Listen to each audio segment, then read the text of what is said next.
Bonsoir et bienvenue sur SN 360 Actu, votre rendez-vous avec l'actualité sans détour. Ce soir, un débat qui secoue la scène politique sénégalaise et divise l'opinion nationale. Une question s'impose, directe, sans détour. Sonko doit-il quitter le gouvernement? Entre responsabilité républicaine, attentes populaires et tensions politiques, l'heure à la vérité et à l'analyse. Ici, pas de rumeurs, pas de complaisance. Nous décrypterons les faits, les enjeux et les conséquences possibles pour l'avenir du pays. Restez avec nous. SN 360 Actu, l'information à 360 degrés. Abonnez-vous pour ne plus manquer de nouvelles. Les choses se sont arrêtées. Moi je ne vois pas ça comme ça. Ça ne veut pas dire aussi qu'on va arrêter un process parce qu'on sait qu'on a emprunté de l'argent un peu plus. Il y a peut-être des responsables, il y a peut-être ça, peut-être qu'il y a des choses à aller chercher de ce côté. Donc ça ne veut pas dire que ça s'est arrêté, mais lu nu mën a jàpp mooy que après bu ñu leen jàppee ba tey indiwuñu benn leeraange si kaw affaire bi. waaw loolu mën nañ ko jàpp. Tout à fait. Parce que dañ dem ba dégg kenn ñu koy jiin li mu ne non Farba Ngom ñu koy jiin du noonu. Il n'est pour rien. En plus da ngeen ma amel 600 milliards. Ça moom je m'attendais pas à ça. Mais Charles, am na aussi beneen lecture politique bu si gars yi commencé def je sais pas ndax mun nañ ko jàpp ne lecture bi ñu war a teel que cette libération de Farba mun na entrer aussi si projet président Bassirou Diomaye Faye dans son projet de Diomaye président recrutement bi nga xam ne gis nañ Mimi Touré di koy def un peu partout. Non, Est-ce je pense pas que... Tu penses pas Non, que non, Farba non. puisse appuyer la Non. coalition Diomaye? Non, je pense que kooku ce serait defe naa ce serait faire de tey boo bëgg non je pense pas que Oui. président Diomaye doon kooku quoi et ba pare bon ce qu'on veut peindre de lui ce serait dire que c'est impensable quoi. Vraiment, Non, vraiment. non, pour moi c'est impensable quoi. Mais c'est Mais des spéculations, hein, les c'est gens en parlent. c'est impensable quoi. Ouais, spéculation, bon, Oui. spécule qui veut quoi, mais que tey Bassirou Diomaye Faye, président de la République, est prêt à aller voir ceux-là qu'il a combattu pendant des années pour s'allier, encore que tu me diras en politique rien n'est impossible, c'est une question de vérité de moment. Oui. Non, je ne vois pas ça. Moi, ce que je vois, c'est que toute cette situation-là participe à la crispation Mhm. de suñu réew. Tout à fait. mooy image bu ñuy yónni bitim réew. Ce n'est pas une belle publicité pour notre pays. On a fait du Sénégal un pays de voleurs. te suñu état moom moo ko jaay àdduna. État Sénégal moo jaay àdduna ñun ay sàcc lañu. ay sàcckat lañu. Tak doy na wax. Donc moo ko jaay àdduna bu dee ñun ay dëkku sàcckat lañu mais kan moo fay indi xaalisam.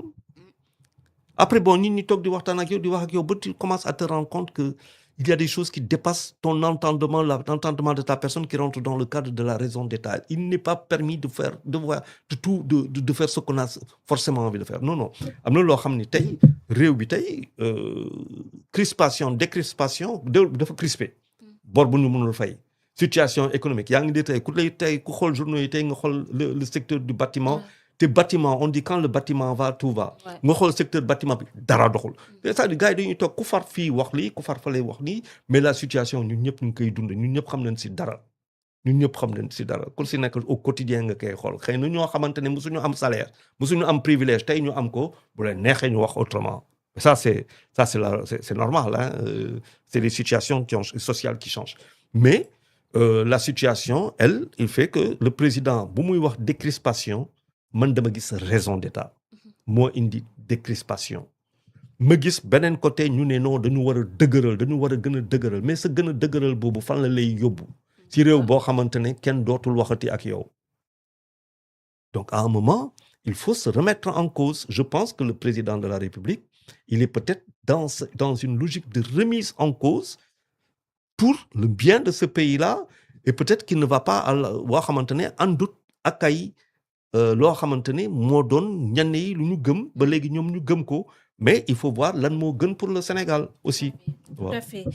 Charles, parlons de cette sortie bi nga xam ne Madiambal Diagne amal na ko ak ki nga xam ne moo nekk la dame Aïssatou Diop Fall mu ñëwaat ci situation sociale et politique bu réew mi moom Madiambal Diagne bàyyilul dara ce nouveau régime dem na sax bay dénoncer li nga xam ne moo nekk une gestion floue dans la gestion des ressources publiques ñëwaat sax ci li nga xam ne ñeel na wàllum diggante Ousmane Sonko ak Bassirou Diomaye Faye moom mu ngi xam le ne leur séparation est irréversible au moment bi nga xam ne ñu ngi wax wàllum reddition des comptes ak même cette libération de Tahirou Sarr ak ki nga xam ne moo nekk Farba Ngom. Le Sénégal s'endette aujourd'hui à des taux parmi les plus élevés et de l'histoire du Sénégal. mu mel ni comme moom dafa peindre rek de façon très sombre li nga xam ne moo nekk la situation sociale du pays. waaw c'est-à-dire man. Il est toujours dans sa logique de bataille.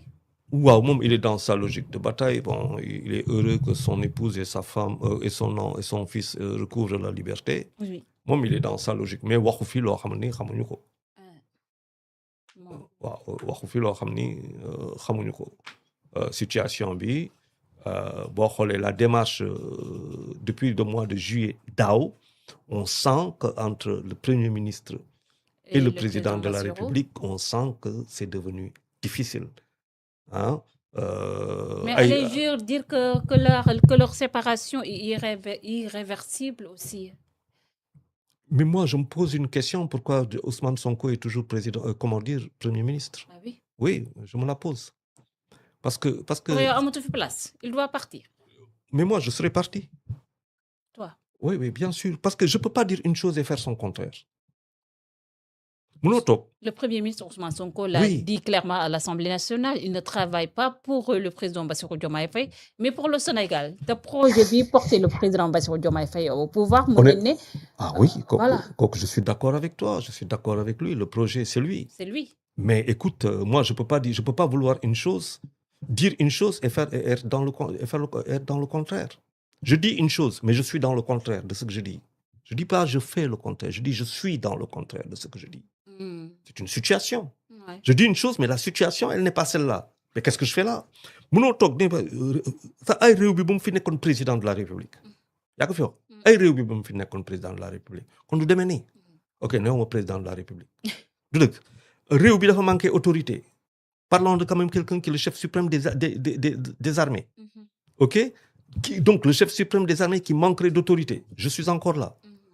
ma ñëw toog toog fii wax benn ministre lii am ni woon joon si benn ministre publiquement ne ma ne am na surfacturation pan je suis encore là. Tahirou, le ministre. Je dirais pas de son nom en tout l'agriculture.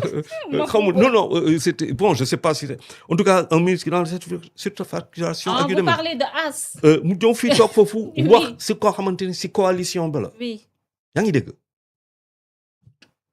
toujours je suis toujours là décembre entre juillet décembre je suis là ñëw wax si gouvernement boo xam ni y a des gens qui ne font pas apparemment très bien leur travail mais je les démets le lendemain ils partent ils démissionnent je les démets je demande au président de la République qu'ils partent parce qu'ils n'ont pas accompli les choses c'est-à-dire mais de manière publique mooy wax ni dictature la mais non mais attends il y a des choses que nous Sénégalais nous devons lii lan la mu mel ne yow maa ngi fii ci biir réunion bi ñu toog def nii liggéey bi nii nga xaar ba ñëpp a toog si kaw table bi nga ñëw toog di kii mais attends ça se passe pas comme C'est lui le chef voilà du gouvernement. tu es le chef tu prends tes décisions si tu ne peux pas les prendre mais tu t'en vas.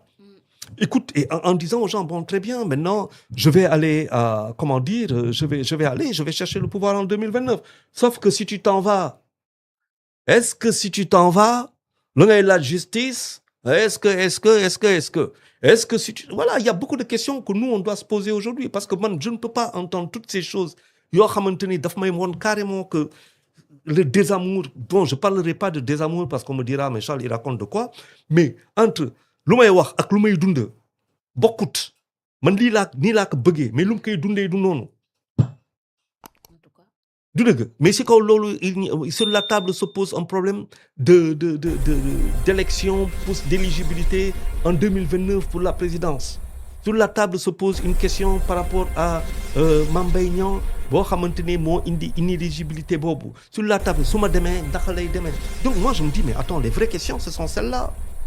pour moi les vraies questions politiques ce sont celles-là et la grande question mooy Sénégal lu muy def ba génn ci situation de bor bu ñu mënul fay naka la ñuy def ba ñu mën a fay bor lu ñu war a fay ren war ko fay 2027 war ko fay 2028 balaa ñu dem présidentielle 2029 loolu mooy les grandes réflexions de ce pays-là mais nii continuer nii dinaa wax ak nit ñi mais non moi je pense que il faut arrêter dañu war a firi wala maa ngi koy wax depuis parce que dañuy toog di différer Sénégal di muy gën a metti si moom président kii na ni tey quand j'entends le premier ministre dire le 1er janvier